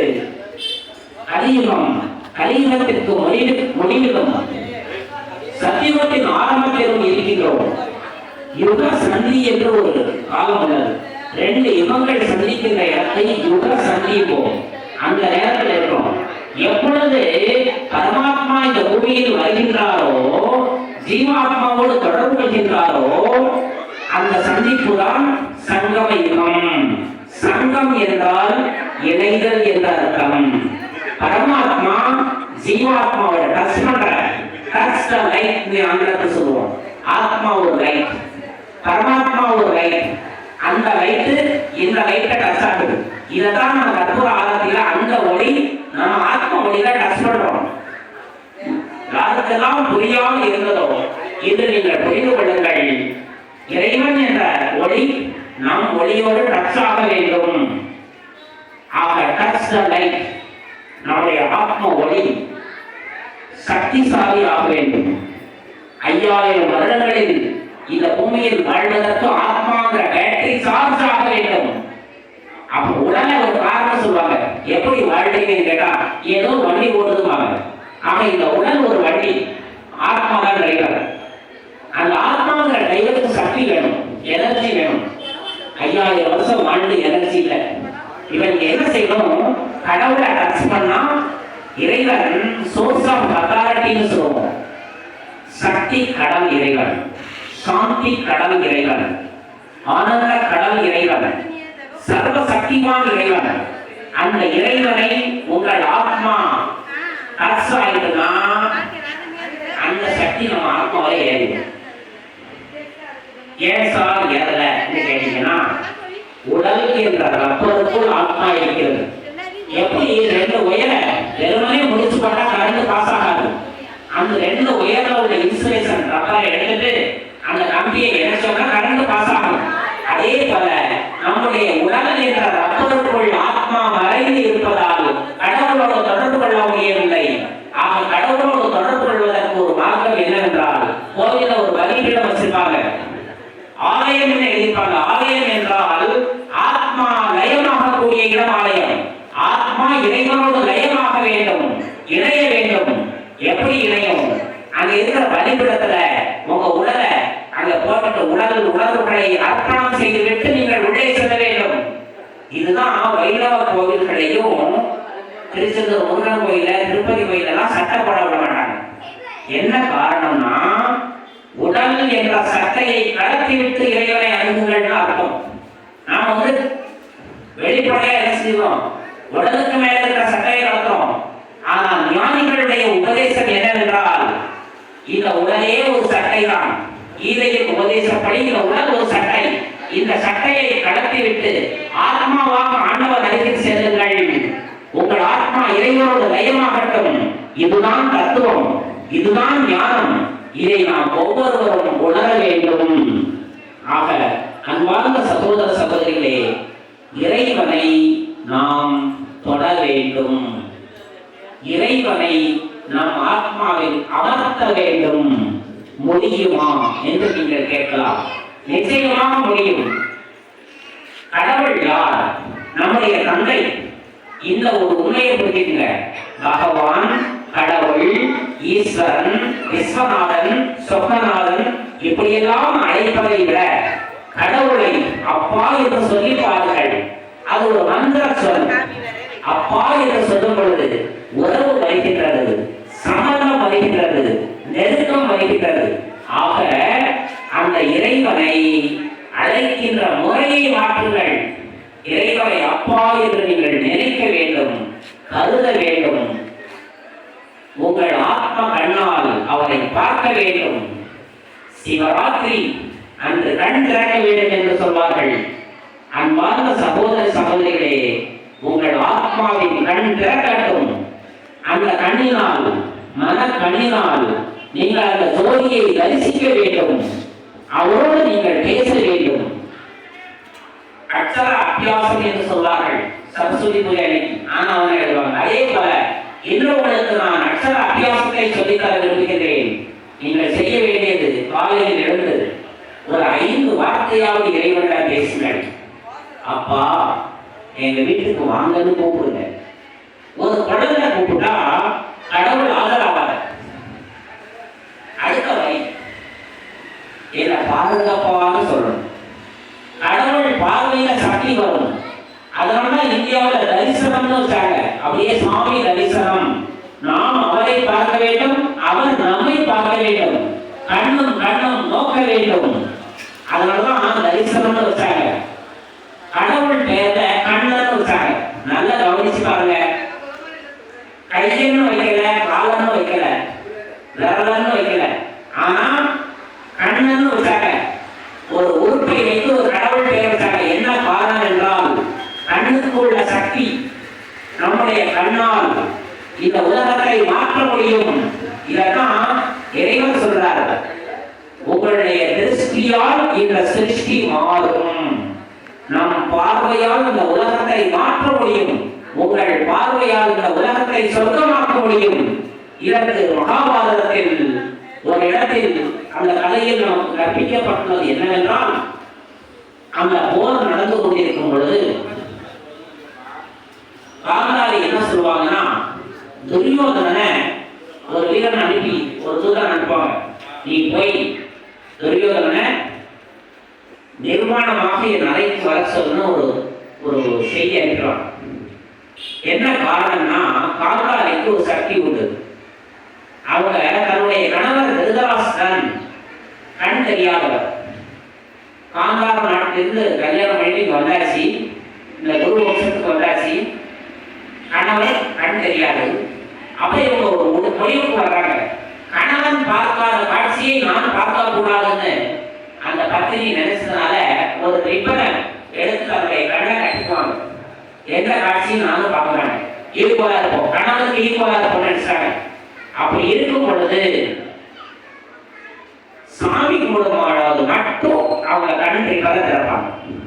காரணம், கண்கள் சக்தி வாங்கும் கொடுக்கும். அதனாலதான் கண் திருஷ்டின்னு சொல்லுவாங்க. கெட்ட பார்வையோட பார்த்தா திருஷ்டி ஏற்பட்டுச்சு, நமக்கு நஷ்டமாயிடுச்சு, அதனால சுலமா சுத்தி போடுவாங்க. ஆக நம்முடைய கண் பார்வையினால் பிறருக்கு நன்மையும் செய்ய முடியும், பிறருக்கு தீமையும் செய்ய முடியும். நன்மை செய்தால் புண்ணியம், தீமை செய்தால் பாவம். நாம் என்ன செய்ய வேண்டும்? கண்கள் மூலமாக கடவுளிடமிருந்து சக்தி பெற வேண்டும், இந்த உலகத்திற்கு வழங்க வேண்டும். காந்தாரி என்ன செஞ்சாங்க தெரியுமா? கிருஷ்ணர் அவரை தான் சேர்த்து வச்சுக்கிற சக்தி பூரா துரியோதனனுக்கு டிரான்ஸ்பர் பண்ணணும். நீ நிர்வாணமா வாங்க சொன்னாங்க. போத தன்னுடைய மகனுக்கு எந்த உலக எந்த ஒரு துன்பமும் வந்துடக்கூடாதுன்னு சொன்னாங்க. உடனே இந்த செய்தி கிருஷ்ணனுக்கு தெரிஞ்சது. உடனே நடக்கக்கூடிய ஒரு சம்பவத்தை சில திருத்தங்கள் பண்ணணும்னு என்ன பண்றாரு, அந்த கதை திருத்தம்னு சொல்லுவாங்க. உடனே அவர் டெக்னிக்கா என்ன பண்ணுவாங்க தெரியுமா? துரியோதனன் அழகாக ஒரு வெப்பத்தில் குளிச்சுட்டு அப்படியே நிர்வாணமாக அவங்க அம்மா அறைக்கு வந்துட்டு இருப்பாங்க. கிருஷ்ணன் யதார்த்தமா அவருடைய இடத்துல நடந்து போவார். உடனே துரியோதனனை பார்த்து கேட்பார், என்ன துரியோதனா, ஒரு நாட்டில் ஆடைகளுக்கு பஞ்சமா, ஏன் அமனமாக வைக்கிறாய் கேட்பார். உடனே அவருக்கு வெக்கமா போயிடும்.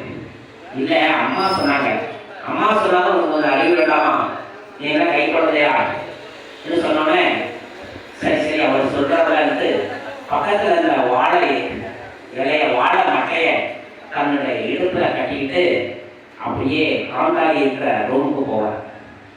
போன உடனே அம்மா வந்துவிட்டேன்னு சொன்னோடனே காந்தாரி என்ன பண்ணுவாங்கன்னா அந்த கண்ணில் இருக்கிற ரிப்பரை எடுத்துட்டு அப்படியே துரியோதன உச்சல் தலையிலிருந்து உள்ளங்கால் வரைக்கும் அப்படியே திருஷ்டி கொடுப்பாங்க. தான் சேர்த்து வைத்த சக்திகள் அனைத்தையும் இந்த துரியோதனன் உடம்புல அப்படியே பாசுவாங்க. இந்த உடல் வச்சிரமாகட்டும் தான் அப்படி பாசுறாங்க. பாசி முடிச்ச பிறகு காந்தாரி சொல்லுவாங்க துரியோதனன், மகனே நான் உனக்கு உடை இல்லாமல் வர சொன்னேனே, ஏன் இப்படி விலை கேட்பாங்க. இல்லம்மா கிருஷ்ணர் வந்து கிண்டல் பண்ணார், அதனால தான் இப்படி இடையில மறைச்சு வந்தேன். அப்படியா, சரி கிருஷ்ணர் இந்த நாடகத்துல உடல் வளர்த்தாரு, சரி இருக்கட்டும். போர்ல உனக்கு ஆபத்துன்னு வந்துச்சுன்னா நீ மறைத்து வைத்த அந்த இடை பகுதியில தான் வரும் என்ன ஒரு எச்சரிக்கை கொடுத்து அனுப்பிடுவாங்க. அதே போல அந்த 18 நாள் யுத்தத்துல பீமனுக்கும் துரியோதனனுக்கும் யுத்தம் நடக்கும் பொழுது என்ன ஆச்சரியம்னா, பொதுவா பீமனுடைய கதையால ஒரு மலையை உடைக்கலாம், ஒரு மிகப்பெரிய வரத்தை சுற்றுவதாகலாம். அப்பேற்பட்ட வல்லமை படைத்த பீமனுடைய கதை துரியோதனன் தலையில தட்டினா பந்து திருப்பி போனாய் தெரிக்கும். தோல்ல கட்டி பார்த்த உடம்புல எங்க தட்டினாலும் அப்படியே எதிர்நேற்று பீமனுக்கே ஒரு கலக்கம் வந்துடும். என்னன்னா நான் கதையாக அடிக்கிறேன், பீமனுக்கு எந்த ஒரு அழிவும் வரலையே என்று சொல்லப்படுதுதான். தூரத்தில் இருந்து கிருஷ்ணர் ஒரு சிக்னல் காட்டுவார். அப்படியே தன் தொடைய ஒரு தட்டு தட்டுவார், தட்டி காட்டுவார், நீ தொடையில தட்டு நீ ஜெயிச்சுவார். அதே போல பீமன் என்ன செய்வார்னா துரியோதனனுடைய தொடையில தட்டின உடனே துரியோதனன் தொடை உடஞ்சி கீழே விழுந்துவார். இதிலிருந்து நாம் என்ன புரிந்து கொள்ள வேண்டும் என்றால், ஒவ்வொரு அம்மாக்களுமே கடவுள்கிட்ட சக்தி வாங்கி தன் பிள்ளைகளுக்கு டிரான்ஸ்பர் பண்ணணும். வாய்க்கும் வயிற்றுக்கும் சாப்பாடு கொடுத்தா மட்டும் பாராது. அம்மாக்களுடைய கடமை அமிர்த வேலை என்று சொல்லக்கூடிய அந்த பிரம்ம முகூர்த்தத்தில் இறைவனுடைய சக்தியை வாங்கி தன் பிள்ளைகளுக்கு டிரான்ஸ்பர் செய்யணும். அவங்க எந்த இடத்துல இருந்தாலும் சக்தி டிரான்ஸ்பர் பண்ண முடியும். ஏன்னா எலக்ட்ரானிக்ஸ் பவர் அப்படியே தன்னுடைய குழந்தைகளை நேரில் இருந்தால் நெத்தியில பார்க்க, எங்க இருந்தாலும் சரி இந்த ஆத்மாவை நினைச்சு இந்த ஆத்மா தூய்மையாகட்டும், என்னுடைய மகன் ஆத்மா தூய்மையாகட்டும், ஆத்மாவும் உலகம் தூய்மையாகட்டும், சுகம் சாந்தியால் நிரம்பட்டும், ஆரோக்கியமாக வாழட்டும், தீர்க்காயுசுடன் வாழட்டும். இப்படி நீங்க வாழ்த்துனீங்கன்னா அந்த வாழ்த்து சக்தியானது அந்த குழந்தைகளுக்கு போய் சேரும். ஆக நாம் ஒவ்வொருவருமே இறைவனிடம் சக்தியை வாங்கி பிறருக்கு கொடுக்க வேண்டும். சக்தி வாங்கணும், கொடுக்கணும். தேவர்களுடைய லட்சணம் என்னவென்றால், தேவ் என்றால் வடமொழியில கொடுப்பவர்கள் அர்த்தம். தேவராய் என்றால் கொடுப்பவர்கள், தேவராய் என்றால் வாங்குபவர்கள். தேவர்களுடைய கை பார்க்க அப்படியே கொடுக்கிற மாதிரி இருக்கும். லட்சுமியோட கை பார்க்க ஒரு கை அபயம் கீழே, என்ற அபயம்னு வந்தவங்களுக்கு நான் உதயம் கொடுப்பேன் அர்த்தம். ஒரு கை வாங்க என் பக்கத்துல வாங்கன்னு கூப்பிடுறதா இருக்கும், இன்னும் இடது கை வாங்கன்னு கூப்பிடுறதா இருக்கும், வலது கை கொடுக்கிறதா இருக்கும், அருளும் கையா இருக்கும். இதுல இருந்து நீங்க புரிஞ்சுக்கணும், தன்னை நாடி அபயமாக வந்தவர்களுக்கு உபயம் செய்யக்கூடிய தேவர்களுடைய லட்சணம் நாம் ஒவ்வொருவர்களுக்கும் வர வேண்டும். நாம் கொடுக்க வேண்டும், பிறருக்கு நாம் வாழ்த்துக்களை கொடுக்க வேண்டும், ஆசீர்வாதம் கொடுக்க வேண்டும், அன்பை கொடுக்க வேண்டும், அமைதியை கொடுக்க வேண்டும். நாம் எதை கொடுக்கின்றோமோ அதை பன்மடங்கு நாம் திரும்ப பெறுவோம். இதுதான் சட்டம். நாம என்ன செஞ்சிடறோம், மற்றவர்களுக்கு நெகட்டிவா கொடுக்கிறோம். வீண் குப்பைகளை, வீண் எண்ணங்களை, சாபங்களை, துக்கங்களை வாரி வழங்கும் வள்ளலாகிவிட்டோம்.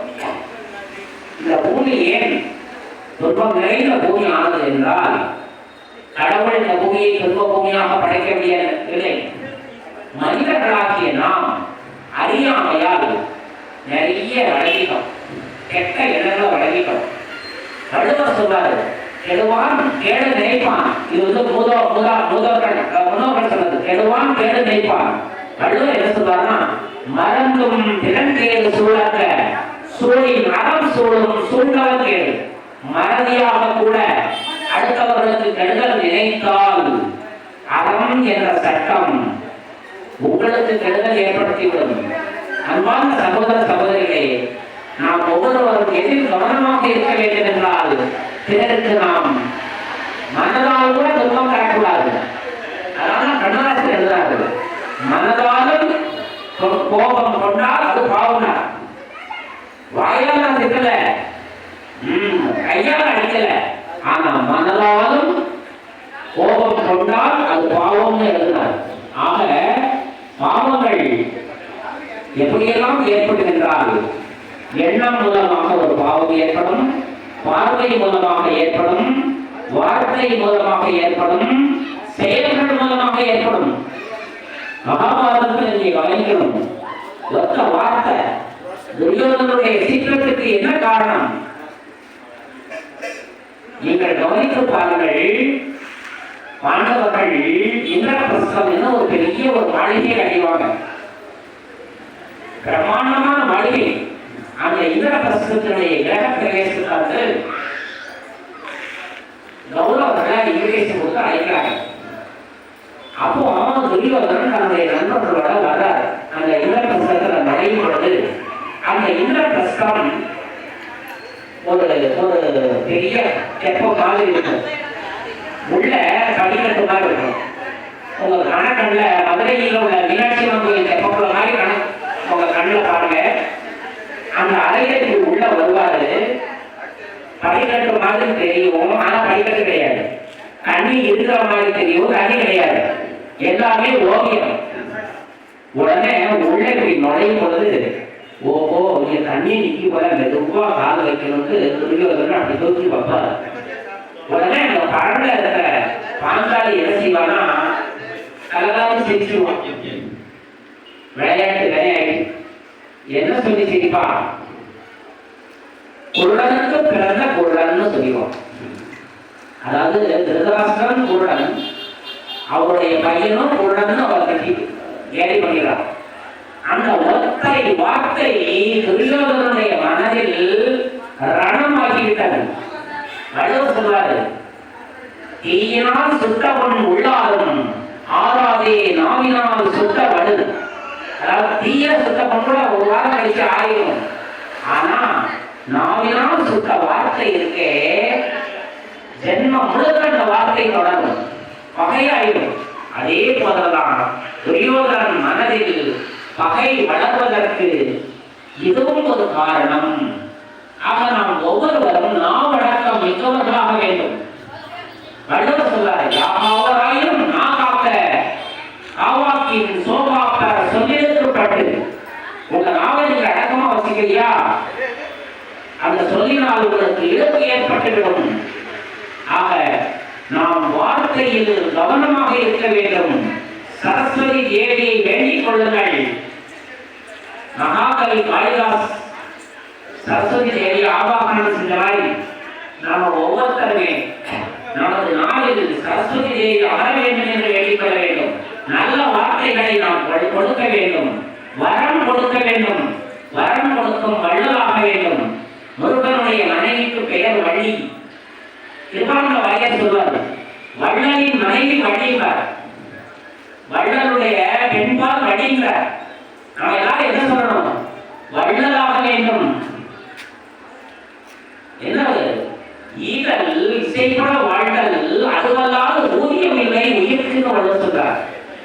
ஈதல் இசைப்பட வாழ்தல் அதுவல்லாது ஊதியம் இல்லை உயிர்க்கு. நம்ம வாழ்றோம், இந்த உயிர் வாழ்க்கைக்கு எது ஊதியம் என்றால் ஈதல், பிறருக்கு ஈகை நம்ம கொடுக்கணும், அதுவே பாராட்டணும். இசைப்பட வாழ்தல் அதுவல்லாது ஊதியம் இல்லை உயிர்க்கு. இன்னைக்கு இந்த திரௌபதியம்மன் பூக்களை விழாவுக்காக எத்தனையோ பேர் அந்த ஈகை குணத்தோட அப்படியே வாரி வாரி வளர்ந்ததை பார்க்கிறேன். ஏதோ நம்ம இருந்த சௌராஷ்டிர சபா தலைவரை பார்க்கிறேன், அழகாக அவர்கிட்ட வந்து கொடுக்குறாங்க. என்ன காரணம்னா அந்த ஈகை குணம். கையத்துள் வாழ்வாங்கு வாழ்பவர் வான்முறையும் ஆலயம் தெய்வத்துள் வைக்கப்படும் சொல்லுவாங்க. ஆக நாம் என்ன செய்யணும்? ஈகை என்ற குணம் வேண்டும். மற்றவர்களுக்கு நல்ல வார்த்தைகள் சொல்லணும். இனிய வார்த்தைகள் பேசுவது ஒரு அறம், ஒரு தர்மம். நம்முடைய தர்மத்தை நாடவே கொண்டாடணும். Charity begins at the home. இரக்கம் நம்மிடமிருந்து கற்க வேண்டும். Universal peace start with us. உலக அமைதி எங்கிருந்தோ வரணும்னு எதிர்பார்க்க கூடாது. உலக அமைதி உங்களிடமிருந்து பிறக்கட்டும். நான் அமைதியாக இருக்க வேண்டும். ஆத்மாவின் தர்மம் அமைதி என்று கடவுள் சொல்கிறார். ஆத்மாவுடைய சுய தர்மம் அமைதி. அதனால்தான் ஓம் சாந்தி என்று சொல்கிறார்கள். ஓம் என்றால் ஆத்மா, அதனுடைய தர்மம் அமைதி. ஓம் சக்தி என்று ஏன் சொல்கிறோம் என்றால் ஆத்மா சக்திசாலியானது. ஆக நாம் ஒவ்வொருவரும் சாந்தமயமானவர்கள், சக்தி மயமானவர்கள். ஆத்மாவுடைய குணம் என்னவென்றால் அது இயற்கையிலேயே ஆத்மாவில் ஞானம் இருக்கு, ஒளியானது, சக்தியானது, அன்பானது, அமைதியானது. ஆனால் நான் ஆத்மா என்ற உண்மையை மறந்ததனால் தேவ தர்மமான காமம், கோபம், பேராசை, பற்று, அகங்காரம் இந்த குணத்தை வெளிப்படுத்தக்கூடியவர்களாக மாறிவிட்டோம். இன்றோடு அது முடிவுக்கு வரட்டும். நீங்கள் ஒவ்வொருவரும் ஆத்ம தர்மத்தில் நிலைக்க வேண்டும். இந்த பூமி தர்ம பூமியாக வேண்டும், தர்ம யுகமாக வேண்டும். அன்பார்ந்த சகோதர சகோதரிகளே, அந்த பரந்தாமத்திலிருந்து வருகை புரிந்த இறைவன் முதலில் யாரிடம் பிரவேசமாகின்றாரோ அவரிடம் சொல்கிறார், ஏ ஆத்மா, நீ ஒரு காலத்தில் இதே பூமியில் கிருஷ்ணராக இருந்தாய். நாராயணன் என்ற பெயரில் ஆட்சி புரிந்தாய். அந்த காலம் சத்தியமாக இருந்தது. இப்பொழுது கலியுகத்தின் கடைசியில் நீ சாதாரண மனிதனாக இருக்கின்றாய். 5 குழந்தைக்கு தகப்பனாக வைர வியாபாரியாக இருக்கின்றாய். ஏகராஜ் என்ற பெயரோடு இருக்கின்றாய். உன்னிடம் பிரவேசமாகி உனக்கு ஞானத்தை வழங்குகின்றேன். நீ இந்த பூமியில் அர்ஜுனன், உனக்கு கீதை வழங்குகின்றேன். நீதான் அடுத்த பிறவியில் டெல்லி யமுனை நதிக்கரையில் கிருஷ்ணனாக பிறப்பாய். ஒரு பிறவியின் ரகசியம் நீ அறிய மாட்டாய். அதை சொல்லித் தருவதற்காக நான் வந்திருக்கிறேன் என்று சொல்கிறார். ஆக நாம் இங்கு கவனிக்கத்தக்க ஒரு விஷயம் என்னவென்றால், 33 கோடி தேவர்களில் முதன்மையான தேவ ஆத்மா கிருஷ்ணர் என்பதை புரிந்து கொள்ள வேண்டும். கிருஷ்ணர் பரமாத்மாவோடு ஒரு பிறவியில் இணைந்து சங்கமயுகத்தில் இணைந்து இருந்ததால் கிருஷ்ண பரமாத்மா என்று அந்த வார்த்தையை கிருஷ்ண வேற பரமாத்மா வேற. ஆனால் கிருஷ்ண பரமாத்மா என்று ஏன் குறிப்பிட்டார்கள் என்றால், கிருஷ்ணருடைய ஆத்மாவில், கிருஷ்ணருடைய ரதத்தில், உடல் என்ற ரதத்தில் பரமாத்மா சாரதியாக இருந்தார். அன்பான சகோதர சகோதரிகளே, கீதா உபதேசம் என்று ஒரு பேப்பர் எல்லா கடைகளையும் தொங்குறாங்க. அதுல ஒரு தேர் 4 குதிரை, அர்ஜுனன் உட்கார்ந்திருக்காரு, கிருஷ்ணன் கையில தேர் அந்த குதிரையோட ரதம் இருக்கும். இந்த படத்தின் ரகசியம் என்னவென்றால், நம்முடைய உடல் என்பது 5 புலன்கள் சொல்லுவாங்க. மெய், வாய், கண், காது, மூக்கு. மெய் என்றால் உடல். இந்த உடல் ஒரு ரதமாக பாருங்கள். 4 குதிரைகள் அதில் கூட்டப்பட்டிருக்கும். கண், காது, மூக்கு, வாய், இது 4 குதிரைகள். அதில் இருக்கும் அர்ஜுனன். நீங்க எல்லாருமே அர்ஜுனன் புரியுங்க. ஆத்மா அர்ஜுனனாக அந்த ரதத்தில் உட்கார்ந்து உங்க முன்னாள் உலகத்திலேயே எல்லாரும் யுத்தக்காரர்களா சண்டைக்காரர்களா இருக்காங்க. இப்போ அந்த யுத்த பூமியில் நீங்கள் ஜெயிக்க வேண்டும் என்றால், எப்படி அர்ஜுனன் கிருஷ்ணா நீ என்னோடு இருந்தால் நான் வெற்றி அடைந்து விடுவேன் என்று சொன்னார். உன்னுடைய படை தேவைகளை நீ இருந்தால் போதுன்றார். அதே போல நாம் ஒவ்வொருவரும் அந்த பரமாத்மா சிவனை இந்த உடல் என்ற ரகத்திற்கு சாரதியாக்க வேண்டும். காலையில் பிரேயர் பண்ணும்போது, பிரார்த்தனை பண்ணும்போது சொல்லணும், அப்பா எங்க வீட்டுக்கு வாங்க, என்ன பாருங்க, என்ன சுத்தமாக்குங்க. இந்த ஆத்மாங்கிற இந்த இடத்துல புருவத்தின் இடத்துல நீங்க உட்காருங்க. இந்த உடலை நீங்க நடத்துதுன்னு பிரேயர் பண்ணி பாருங்க. இந்த உடலை இறைவன ஒப்படைங்க. ஆங்கிலத்தில் ஒரு பழமொழி சொல்லுவாங்க, ஆல் யுவர் ரத்தன்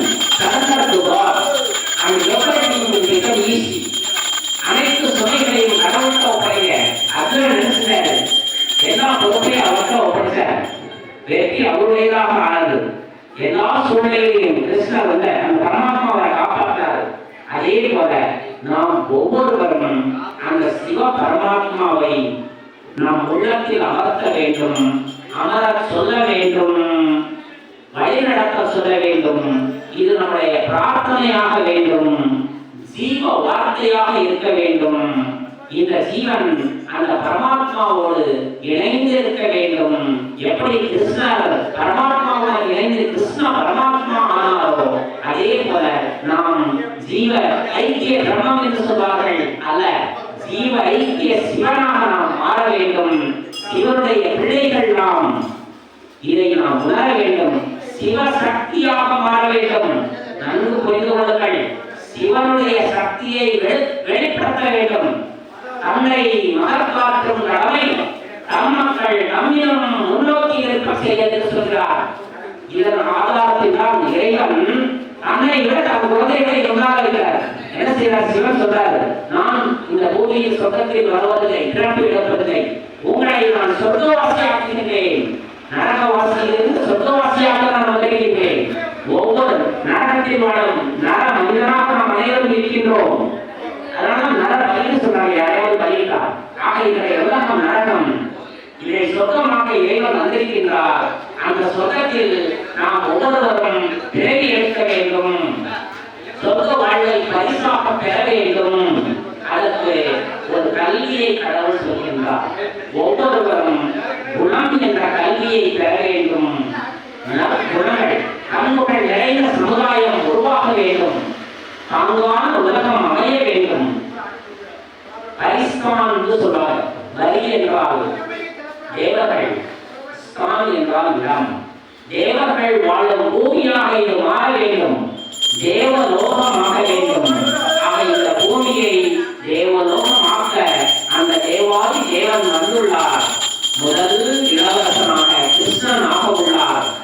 ஒரு சந்தோஷமான செய்தி என்னவென்றால், இந்த பழைய உலகம் முடிவுக்கு வரும். புது உலகம் டெல்லி யமுனை நதிக்கரையில் ஸ்தாபனை ஆகும்.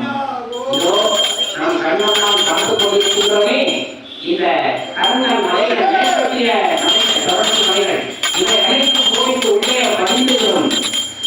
பூகம்பத்தில் இது உள்ளே போகும். உள்ளே இருக்கிற தங்க மலைகள் வெளியே வரும். அந்த சொர்க்கமாக மாறணும் தங்க மலை வெளியே வரும். அந்த தங்க மலைகளை வெட்டி நாம் வீடு கட்டுவோம் அடுத்த யுகத்துல. ஆக அதெல்லாம் தங்க துவார்க்கைன்னு பேர்.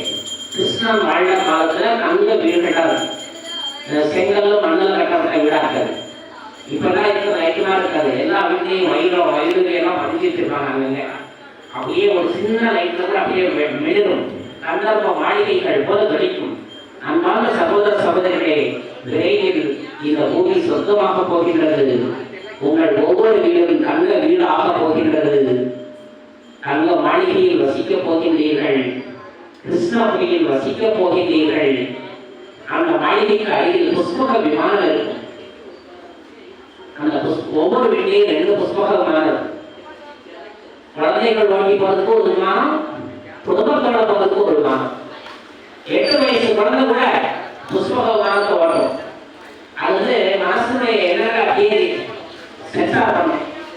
அந்த விமானத்தில் சொன்னா, ஏ விமானமே, நீ நாயகரா நீர்வீழ்ச்சிக்கு கூட்ட போனா அப்படியே கொண்டு போயிடும். நம்ம இப்போ பாபராச அரசு அறிவிக்க போன மாதிரி அடுத்து வரக்கூடிய சத்தியத்தில் நாயகரா நீர்வீழ்ச்சியில் போய் குடிக்கணுமா போய் வரலாம். அடுத்த நாள் நான் லண்டன் தேம்ஸ் நதியில் குடிக்கணும்னா அப்படியே விமானம் கூட்டு போகும். முழு உலகத்தை சுற்றக்கூடிய விமானம் தான் புஷ்பக விமானம். அதுக்கு நீங்க ரொம்ப பெட்ரோல்லாம் போட வேண்டாம். விபத்து ஆகாது. முக்கியமான விஷயம், சத்தியத்தில் விபத்து ஆகாது. சத்தியத்தில் மருத்துவமனை இருக்காது. அங்க நோய்கள் கிடையாது, கஷ்டம் கிடையாது, துன்பம் கிடையாது, வெயிலும் கொடுக்காது, மழையும் கொடுக்காது. வசந்த காலமா இருக்கும். வசந்த ருத்து. அப்படியே பூக்கள் இப்ப கொடுக்குற மாதிரி கத்தி தான் தேவைப்படாது. பூக்கள் நிறைந்த உலகம், அப்படியே மனம் நிறைந்த உலகமா இருக்கும். கற்பனை பண்ணிக்காக. ஆகவே அப்பேற்பட்ட ஒரு நல்ல உலகம் இந்த பூமிக்கு, அந்த நல்லுலகத்துக்கு பக்கத்தில் வந்துட்டோம். இது வந்து இறை செய்தி. இந்த வழியாக நல்ல விதமாக இந்த பூக்கள் திருவிழா பாதுகாப்பாக நடத்த ஆசியும் சக்தியும் வழங்கிய அந்த இறைவனுக்கும் தேவ ஆத்மாக்களுக்கும் அனைத்து நல்லுணங்களுக்கும் மனமார்ந்த நன்றிகள். விழாவிற்கு வித்திட்ட அத்துணை நல்ல நெஞ்சங்களுக்கும் மனமார்ந்த நன்றிகள். ஓம் சாந்தி, ஓம் சாந்தி, ஓம் சாந்தி.